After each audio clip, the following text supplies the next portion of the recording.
Welcome competitive aspirants. Welcome to Ravi's GK channel. చాలా మంచి standard GK and current affairs అందించడంలో చాలా మంచి కృషి చేస్తున్నాను. అలాగే మీరు కూడా మీ వంతు సహకారంగా రవీస్ జీకే ఛానల్ని షేర్ చేయండి, సబ్స్క్రైబ్ చేసుకోండి, లైక్ కామెంట్ తప్పకుండా చేయండి.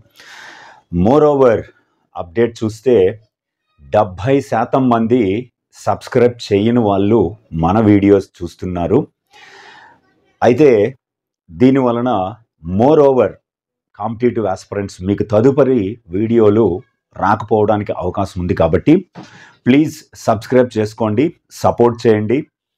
మంచి కరెంట్ అఫైర్స్ని, దీని తర్వాత డైలీ కరెంట్ అఫైర్స్ సిరీస్ని కూడా ఎక్స్క్లూజివ్గా ప్రెస్ ఇన్ఫర్మేషన్ బ్యూరో అండ్ ఇతర ఇంగ్లీష్ రిలేటెడ్ న్యూస్ని కవర్ చేస్తూ అద్భుతంగా కాంపిటేటివ్ ఎగ్జామ్స్కి అందిస్తాను.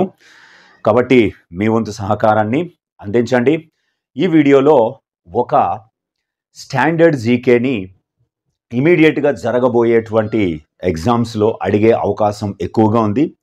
గత డిఎస్సిలో దీని మీద 2 ప్రశ్నలు రావటం జరిగింది. కాబట్టి దీన్ని ఒక్కసారి చూద్దాం. ఆ టాపిక్ ఏమిటి అంటే వివిధ రకాల వ్యవసాయ విప్లవాలు.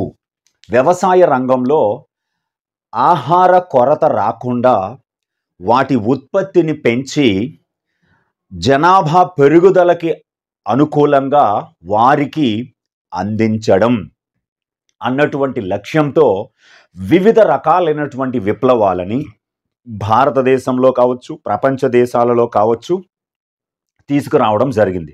ముఖ్యంగా మన భారతదేశానికి సంబంధించినటువంటి ఈ విప్లవాలని ఇప్పుడు మనం చూద్దాం. చాలా ఇంపార్టెంట్ అయినటువంటి అంశం. అందులో ఫస్ట్ మనకి ఇక్కడ మెన్షన్ చేసిన దాంట్లో హరిత విప్లవం, గ్రీన్ రెవల్యూషన్. ఈ గ్రీన్ రెవల్యూషన్ అన్న దాన్ని మనం తీసుకుంటే ఆహార ధాన్యాలు అధిక ఉత్పత్తి కోసం ఈ గ్రీన్ రెవల్యూషన్ని తీసుకురావడం జరిగింది. అయితే ప్రపంచంలో గ్రీన్ రెవల్యూషన్, హరిత విప్లవం అనే పదాన్ని మొట్టమొదటిసారిగా ఉపయోగించినటువంటి వ్యక్తి విలియం గాడ్ ఫ్రమ్ యుఎస్ఏ. అమెరికాకి చెందిన విలియం గాడ్ తొలిసారిగా హరిత విప్లవం అనే పదాన్ని ఉపయోగిస్తే దానిని ఎక్కువగా ప్రాచుర్యంలోకి తీసుకొచ్చి దానిని అద్భుతంగా అమలు చేసినటువంటి వ్యక్తిగా మనం నార్మన్ బోర్లాగ్ని చెబుతారు. మెక్సికో దేశానికి చెందినటువంటి నార్మన్ బోర్లాగ్ని ప్రపంచ హరిత విప్లవ పితామహుడు అని పిలుస్తారు, father of world green revolution.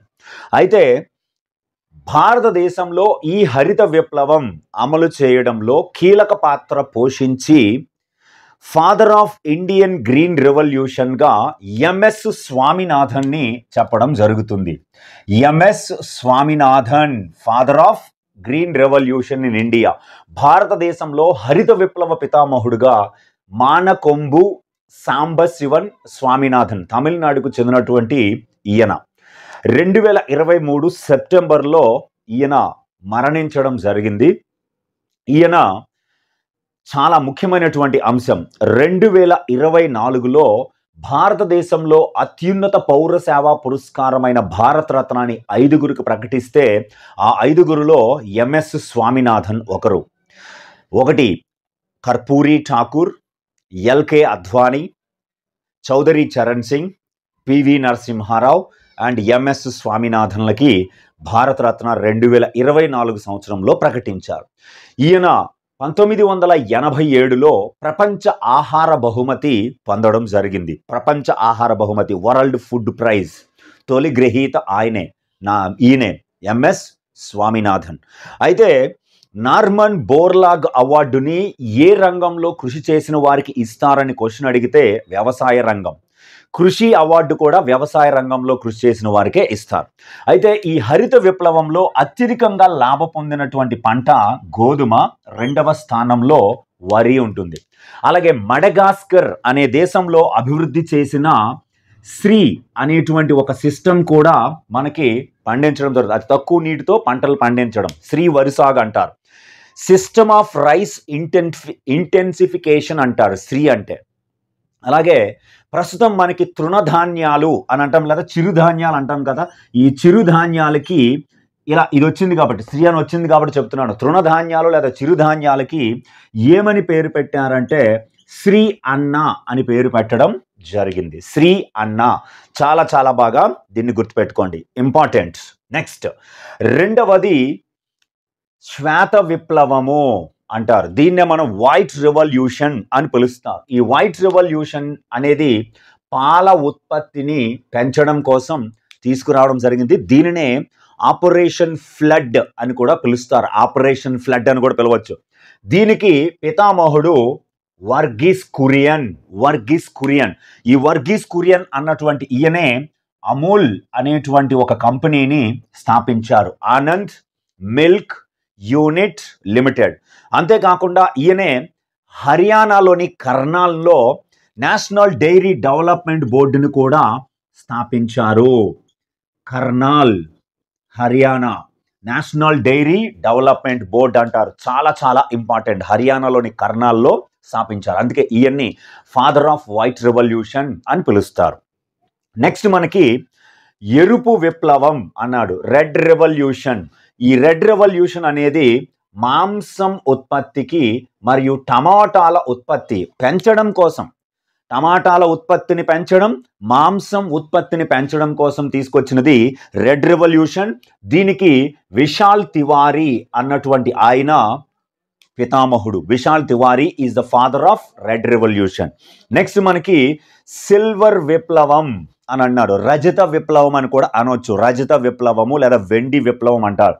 ఈ సిల్వర్ విప్లవము దేనికోసం అంటే గుడ్లు మరియు పౌల్ట్రీస్. ఇది ఇందిరాగాంధీ దీనికి మదర్ ఆఫ్ పౌల్ట్రీ అంటారు, మదర్ ఆఫ్ సిల్వర్ రెవల్యూషన్ అంటారు. ఇందిరాగాంధీ ఆమెకి అమ్మ. నెక్స్ట్ పింక్ రెవల్యూషన్ లేదా గులాబీ విప్లవం అంటారు. ఈ గులాబీ విప్లవము ఉల్లిపాయల ఉత్పత్తిని పెంచడం, రొయ్యల ఉత్పత్తిని పెంచడం, మందులు లేదా ఫార్మాస్యూటికల్స్ అభివృద్ధి కోసం తీసుకొచ్చినది మనకి పింక్ విప్లవం. దీనికి పితామహుడు దుర్గేష్ పటేల్ దీనికి పింక్ విప్లవానికి పితామహుడు.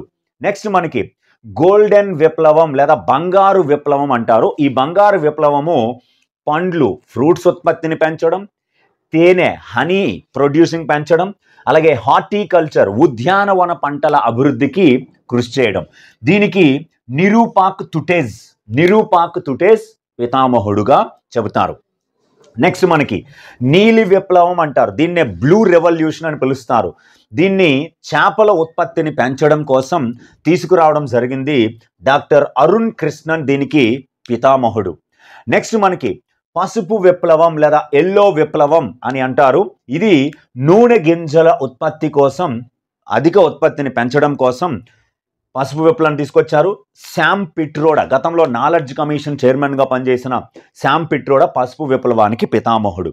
నెక్స్ట్ నలుపు విప్లవం అన్నారు, బ్లాక్ రెవల్యూషన్. ఈ బ్లాక్ రెవల్యూషన్ అనేది పెట్రోలియం ఉత్పత్తులని పెంచడం కోసం తీసుకొచ్చారు. నెక్స్ట్ బ్రౌన్ విప్లవం, ఊదా రంగు విప్లవం అంటారు. తోళ్ళు లేదా లెదర్ ఉత్పత్తిని, అలాగే కొకాయి పరిశ్రమని పెంచడం, మసాలా దినుసుల ఉత్పత్తిని పెంచడం, అలాగే సాంప్రదాయ ఇంధన వనరుల్ని పెంచడం అనేది ఈ బ్రౌన్ విప్లవానికి ముఖ్యమైనటువంటి ఉద్దేశ్యం. నెక్స్ట్ గోల్డెన్ ఫైబర్ విప్లవం అంటారు. గోల్డెన్ ఫైబర్ విప్లవం అంటే జనపనార ఉత్పత్తిని పెంచడానికి తీసుకొచ్చింది గోల్డెన్ ఫైబర్ విప్లవం. నెక్స్ట్ గ్రే విప్లవం అంటారు. ఈ గ్రే విప్లవం అనేది ఎరువుల ఉత్పత్తిని పెంచడం కోసం తీసుకొచ్చినటువంటిది. నెక్స్ట్ సిల్వర్ ఫైబర్ విప్లవం అంటారు. చూసుకున్నారు కదా, ఇది సిల్వర్ విప్లవం వేరు, సిల్వర్ ఫైబర్ విప్లవం వేరు. ఈ సిల్వర్ ఫైబర్ రెవల్యూషన్ అనేది పత్తి ఉత్పత్తిని పెంచడం కోసం తీసుకొచ్చారు. అలాగే రౌండ్ విప్లవం లేదా గుండ్రని విప్లవం అని అడిగితే బంగాళాదుంపల ఉత్పత్తిని పెంచడం కోసం తీసుకొచ్చింది రౌండ్ రెవల్యూషన్. నెక్స్ట్ కాషాయ విప్లవం, సాఫ్రాన్ రెవల్యూషను సౌరశక్తిని పెంచి తద్వారా విద్యుత్ ఉత్పత్తిని చేసుకోవడం కోసం తీసుకొచ్చినటువంటిది. నెక్స్ట్ వయోలెట్ విప్లవము ఉన్ని ఉత్పత్తిని పెంచడం కోసం తీసుకొచ్చినటువంటి విప్లవం. అలాగే వ్యవసాయ పంటలకి సంబంధించి మనకి చాలా ముఖ్యమైనటువంటి కొన్ని హెడ్ క్వార్టర్స్ ఉన్నాయి. వాటిని జస్ట్ బ్రీఫ్గా చెప్తాను, జాగ్రత్తగా నోట్ చేసుకోండి. పసుపు బోర్డ్, జాతీయ నేషనల్ టర్మరిక్ బోర్డ్ అంటారు. జాతీయ పసుపు బోర్డుని తెలంగాణలోని నిజామాబాద్లో ఏర్పాటు చేయడం జరిగింది. చాలా చాలా ఇంపార్టెంట్, ఖచ్చితంగా దీన్ని గుర్తుపెట్టుకోవాలి. అలాగే స్పైసెస్ బోర్డ్, సుగంధ ద్రవ్యాల బోర్డుని కేరళలోని కోచ్చిలో ఏర్పాటు చేశారు. అలాగే ఉన్ని బోర్డుని రాజస్థాన్లోని జోధ్పూర్లో ఏర్పాటు చేశారు. అలాగే టీ బోర్డుని పశ్చిమ బెంగాల్లోని కలకత్తాలో ఏర్పాటు చేశారు. అలాగే టొబాకో బోర్డుని మనకి ఆంధ్రప్రదేశ్లో గుంటూరులో పొగాకు బోర్డుని ఏర్పాటు చేశారు. అలాగే కాఫీ బోర్డుని కర్ణాటకలోని బెంగళూరులో ఏర్పాటు చేశారు. రబ్బర్ బోర్డు కేరళలోని కొట్టాయంలో ఏర్పాటు చేశారు. అలాగే చాలా ఇంపార్టెంట్ అయినటువంటి అంశం ఇది, ఖచ్చితంగా దాన్ని గుర్తుపెట్టుకోవాలి. ఎంవి రావుని గోధుమ పితామహుడు అని పిలుస్తారు. భారతీయ గోధుమ పితామహుడు. భారతీయ వరి పితామహుడుగా సిద్దిక్ని పిలుస్తారు. సిద్దిక్ అని చాలా చాలా బాగా గుర్తుపెట్టుకోండి. అది మనకి ఎట్టి పరిస్థితుల్లో ప్రశ్న రావడానికి అవకాశం ఉన్నటువంటి విప్లవాలు ఇవి. ఖచ్చితంగా గుర్తుపెట్టుకోండి స్టూడెంట్స్. మరొక వీడియోలో మళ్ళీ కలుసుకుందాం. Thank you very much.